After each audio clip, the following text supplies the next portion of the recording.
Nuclear fission. So the nuclear fission is the basics of atom bomb. So atom bomb works on the principle of nuclear fission.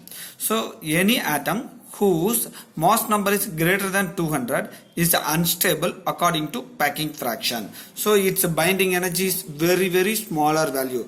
Binding energy is very smaller value means it is easily breakable. So it is easily disintegrate. So that is we are taking a uranium 235, mass number is 235, that is greater than 200, atomic number is 92. When the fast moving neutron, when the thermal neutron, so we will discuss what is the types of neutron in later sessions. So this is a thermal neutron. When the slow neutron or the thermal neutron hits the uranium 235, this uranium 235 atom bigger nuclei is breaks into two smaller nuclei, that is a barium 141 56 and krypton 92 36.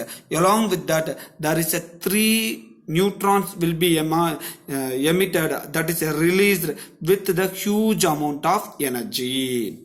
So very simple students, the upper one is X, Z, A. We are represent that A is a mass number, X is a element, Z is atomic number. So here the neutron and this atomic number is 92.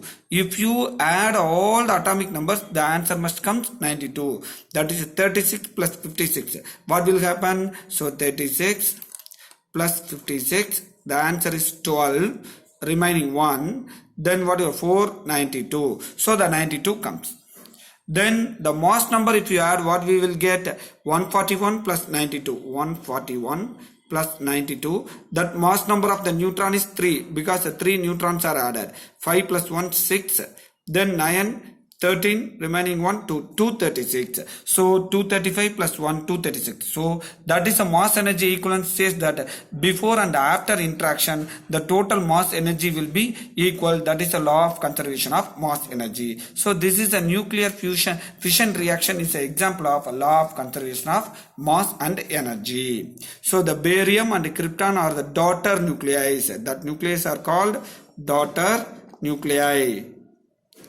Okay, so this is a parent nuclei. When the fast moving neutron hits the parent nuclei or a huge heavy nuclei, it will be breaks into 2 lighter nuclei. Along with that 3 neutrons are released plus energy is released. So now we are going to calculate what is the energy released per fission. So the mass defect of this one, this is a actual reaction. So what is the mass defect means? The calculated nucleus mass minus that measured, that is a measured mass. So the mass defect of this equation is 0.2153 atomic mass unit.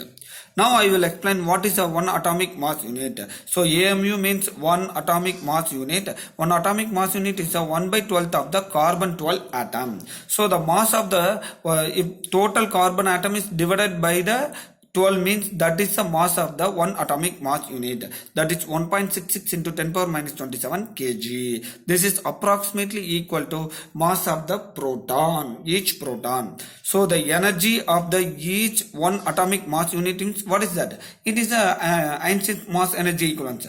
This is the mass converted into energy means what we have to do? We have to multiply with c squared. So we get an answer 931 million electron volt. So what is the mass defect in this equation? 0.2153 mass unit. So 1 atomic mass unit is calculated as 931 million electron volt. So just to multiply with this one, 0.2153 into 931, we get 200 million electron volt. That is the energy released per nuclear fission. For each nuclear fission, the how much amount of energy is released? 200 million electron volt energy is released. Very huge amount of heat energy is released. That is released in the atom bomb. So that heat energy is utilized for electricity production, electricity generated in nuclear power plants. That's why the nuclear power plants are promoted by the all governments across the world for the compensating the electricity need of the huge population growth in each and every country. Our India also promoting the nuclear reactors because of this huge energy is released.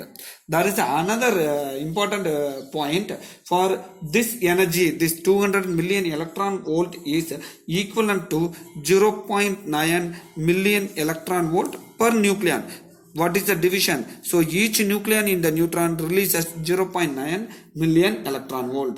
The total energy released in the fission of 1 kg of uranium, that is a 1 kg of naturally occurring uranium, which is the contains 2.56 into 10 power 24 atoms of uranium 35 isotope, which is we get 200. That is in 1 kg of uranium, how many atoms are there? It will be around 10 power 24 atoms are there. So 200 into 10 power 24 we get approximately into 2.56 atoms are there. So 1 kg of uranium, 1 kg of uranium comes 2.56 into 10 power 24 atoms. So each atom releases 200 million electron volt. So into that particular atom, we get an answer around 10 power 14 joule of energy released. So this is the very huge amount of energy which is released, which is equal to by burning the 3 ton of coals. If you burn the 3 ton of coal only, we get this amount of huge amount of energy. For 1 kg of uranium, we compensate the 3 tons of coal. So coal is a naturally occurring mineral which is not abundant, that it is a very few amount only. If you are always utilizing the coal will take a more number of years, millions and trillions of years are taken to form the coal. So naturally occurring coal will be goes on destroying, and we are use up means once it is goes off, we are not at all getting coal for another 500 or 1000 years. So we have to move to the a renewable source of energy, that is another source of compensating of energy, that is a nuclear energy. Nuclear energy is not a renewable, this is a compensating one. Even though it is a pollutable one, we are in order to safeguard the coal, we are moving to nuclear energy. So this is a nuclear fission atom bomb working.